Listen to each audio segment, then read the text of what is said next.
Très bien, nous avons eu des exemples des résultats.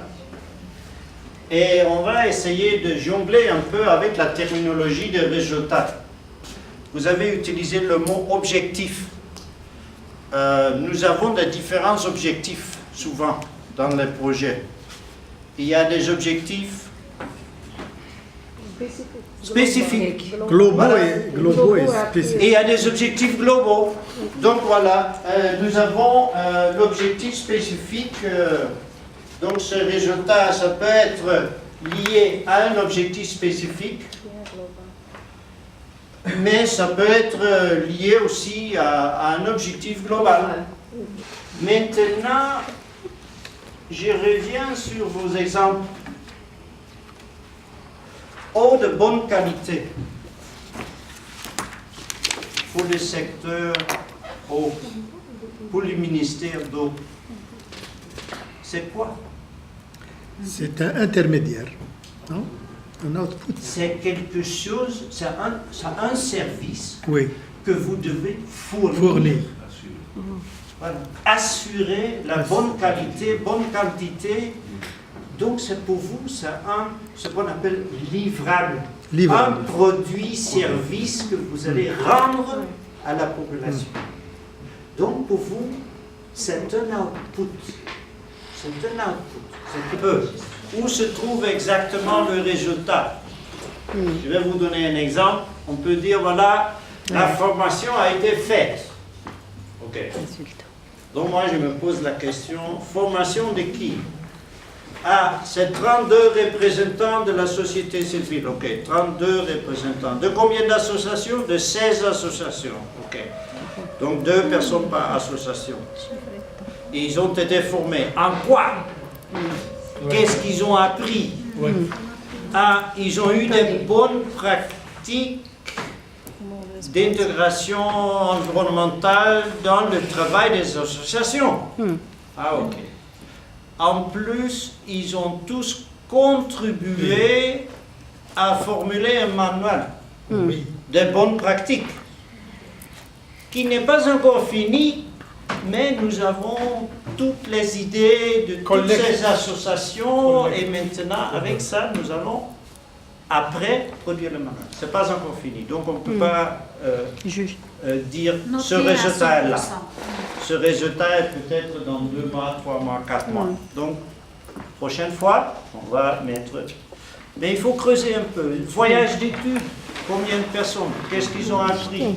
Quel type d'idées ils ont eu, ils ont reçu? Mais il y a des idées très spécifiques. Ils sont très motivés pour mettre en marche certaines bonnes pratiques. Ah, ok. Donc il faut creuser un peu plus. Formation en tant que telle, ça ne me dit rien.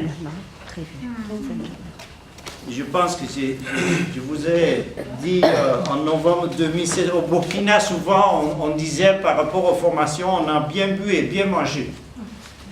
Ah oui, c'est important aussi, mais ce n'est pas l'apprentissage en tant que tel. Donc il faut creuser un peu. Il faut creuser un peu, voilà, qu'est-ce qu'on a appris, quel type d'idées, est-ce qu'on est plus conscient, est-ce qu'il y a eu partage entre les acteurs, est-ce qu'il y a des nouveaux partenariats? Très bien. parce que c'est peut-être plus pérenne que le programme PACDE, Très important. ce partenariat. Ah, maintenant, on parle des résultats. Donc, parfois, il faut creuser un peu plus, mais vous avez bien dit, bien fait. Je pense que tous les groupes ont essayé de bien comprendre les résultats. Collecte de données, et après, analyser on est où par rapport à notre carte scan. Stade de conscience, transition, expérimentation, on se retrouve. Là, on peut quantifier un peu. Mais ce ne sont pas les chiffres qui m'intéressent trop. Hein. Ça, c'est pour quantifier un peu.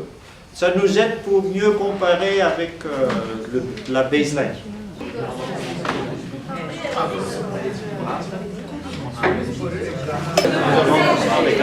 Voilà, l'insulateur, mais aussi on travaille beaucoup avec les universités,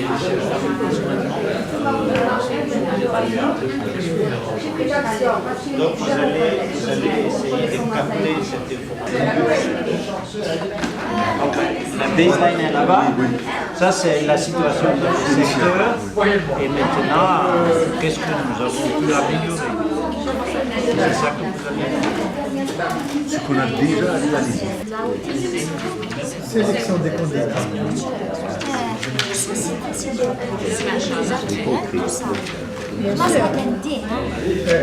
Les choses marchaient en Belgique. Ainsi, on a pu relever comme résultat la performance de leur intersectorialité, la communication et puis la gestion des conflits. Parce que, comme vous savez, la Belgique est un pays pas ethnique, mais multilinguistique. Donc ils se disputent beaucoup, ils nous ont dit, mais ils parlent beaucoup. Entre eux, ils se parlent beaucoup, et puis ils sortent toujours avec un résultat, un consensus qui les rend plus forts d'ailleurs. Ça, c'est connu. Voilà.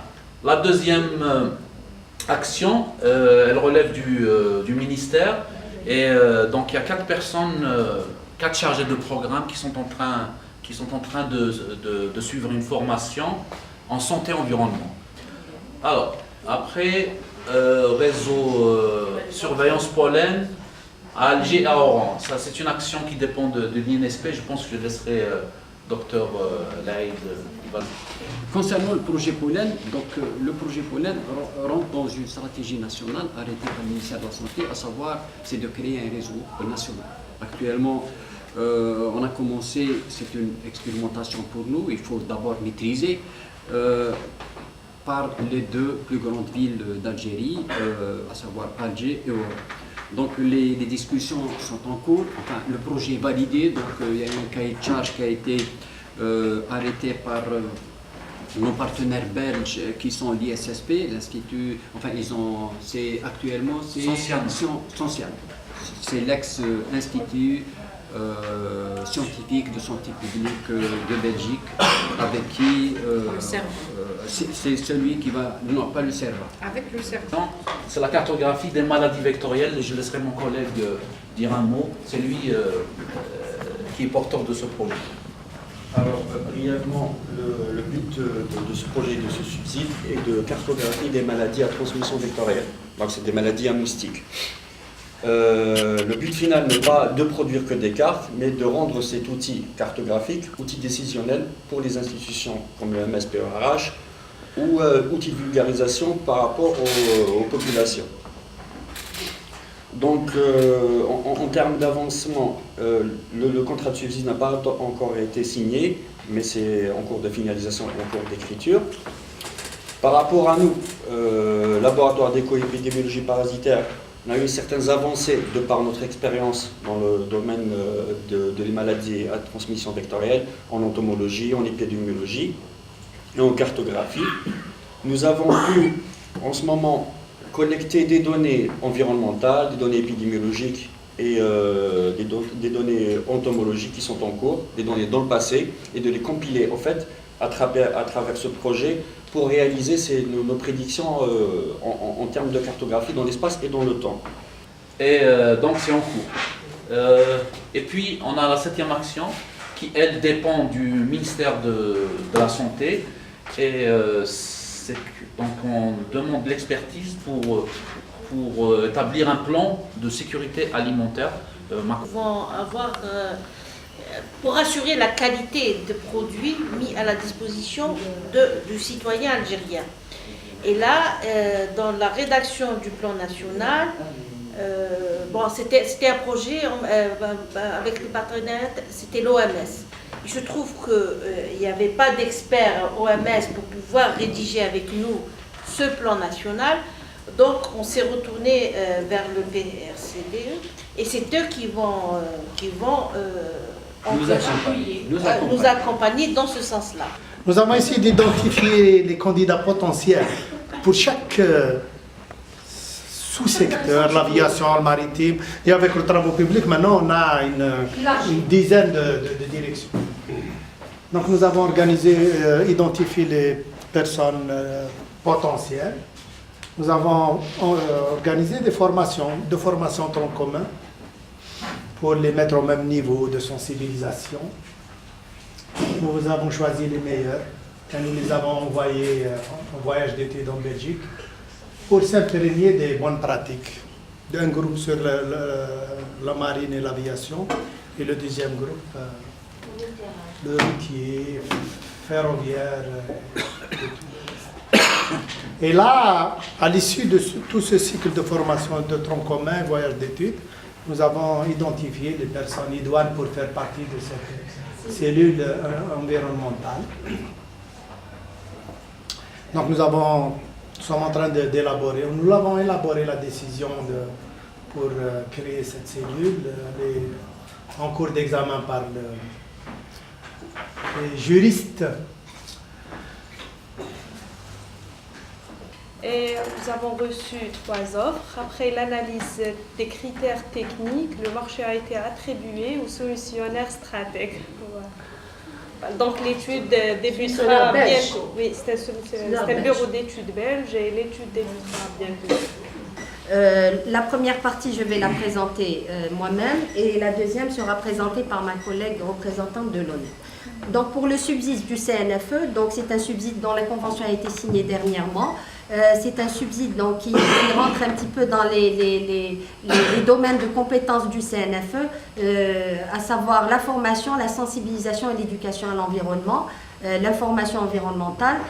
C'est un subside qui a pour objectif donc d'abord de contribuer au renforcement de la coordination des secteurs pour une meilleure intégration donc, de l'environnement, une meilleure gestion environnementale, le renforcement du suivi et de l'évaluation des capacités en gestion environnementale au niveau des principaux secteurs concernés, et puis la consolidation de la participation des secteurs à la mise en œuvre du PNEADD. Et pour cela, il y a tous les membres donc du comité national d'examen du PNEADD qui sont concernés et 3 points focaux des secteurs qui ne sont pas représentés en fait dans le CNE et qui sont le ministère de la Communication, le ministère du Travail et de la Sécurité sociale et le ministère de la femme et de la famille, solidarité. Donc, les 3 secteurs ont solidarité et les conditions. Voilà. Renforcement et l'implication de la société civile qui active dans le domaine de l'environnement, dans des actions de formation, de sensibilisation et de communication, et aussi la mise en œuvre de projets locaux. Donc il y a eu au départ un appel à proposition. Donc, nous avons fait un appel en direction des associations. Donc il y a eu des associations qui se sont manifestées donc, pour réaliser donc, leurs projets environnementaux. Alors il y a eu d'abord il y a eu une présélection. Au départ, donc, nous étions avec 32 associations auxquelles nous avons, on les a formés dans le domaine de la gestion du cycle des projets. Donc il y a eu 32 personnes qui ont été formées, 32 personnes, 32 associations. Par la suite, donc, il y a eu une sélection définitive Donc, nous avons retenu 18 associations. Donc nous avons retenu 18 associations. Donc il y a eu 2 associations qui se sont rétractées. Donc on s'est retrouvé donc avec 7 associations qui ont bénéficié de subsides pour la réalisation de leur projet. Ces 16 associations donc, ont bénéficié d'une formation sur l'intégration de l'environnement dans leur projet. Au terme de cette formation, il y a eu l'élaboration d'un manuel de bonnes pratiques.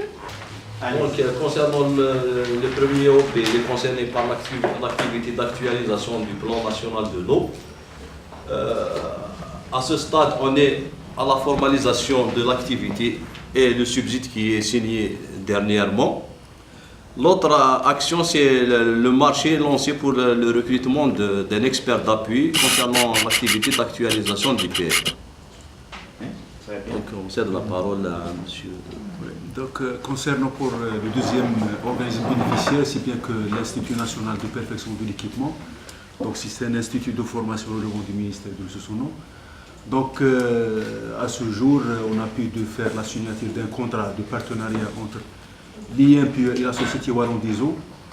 Donc ce partenariat a permis de mettre en place un plan de travail qui a été déjà mis en œuvre début novembre 2017, auquel on a identifié 6 résultats attendus et identifié 23 activités à développer dans le cadre de ce projet. À ce jour, nous avons réalisé, on a commencé par l'organisation d'un séminaire de sensibilisation et consultation qui a regroupé tous les acteurs de l'eau et de l'environnement. Donc pour ce qui concerne le Centre national de formation au métier de l'eau de l'Algérien des eaux, qui est aussi le 3e organisme bénéficiaire du secteur des ressources en eau, nous avons donc formalisé et formulé le projet fin de l'année de 2016, mais nous avons commencé l'exécution du plan de travail en mars 2017, après avoir signé l'accord spécifique relatif à la mise en œuvre du projet d'appui au centre de formation au métier de l'eau de l'Algérien des eaux. Alors dans le projet, on a visé trois résultats. Le premier résultat, c'était d'organiser le centre de formation en un centre de compétences, donc qui répond au développement de compétences aux besoins de développement de compétences de l'Algérien des eaux en intégrant la dimension environnementale. C'est-à-dire il doit intégrer la dimension environnementale tant dans le côté gestion du centre proprement dit, qui est d'ailleurs défini comme un site pilote pour l'intégration de la dimension environnementale au niveau de l'ADE. Et en même temps, c'est développer les différents outils de formation, à savoir les kits pédagogiques, mais qui intègrent la dimension environnementale.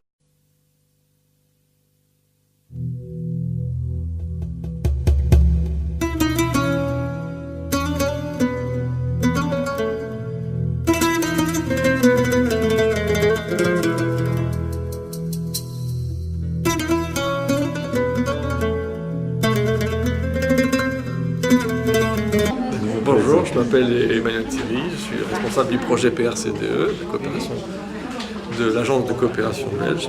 Le projet a pour objectif de renforcer les capacités dans le domaine de l'environnement, dans les secteurs du transport, de l'eau, de la santé et auprès de la société civile. Et également de renforcer le dialogue intersectoriel.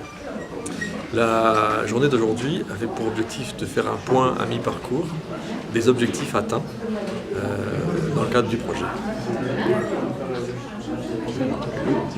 Voilà, moi je m'appelle Dick van Bitterswijk, je travaille à MDF aux Pays-Bas et je suis venu la première fois en novembre 2016 et à ce moment, ensemble avec l'équipe du programme, nous avons fait un état de lieu pour en fait établir la baseline du programme. pour voir un peu dans les différents secteurs le niveau de l'intégration environnementale. Maintenant, un an après, le programme a travaillé pendant 14 mois après ce mois de novembre et maintenant nous avons fait l'état du lieu pour voir le taux d'avancement. Et nous avons analysé ensemble par secteur en fait l'avancement, les résultats atteints.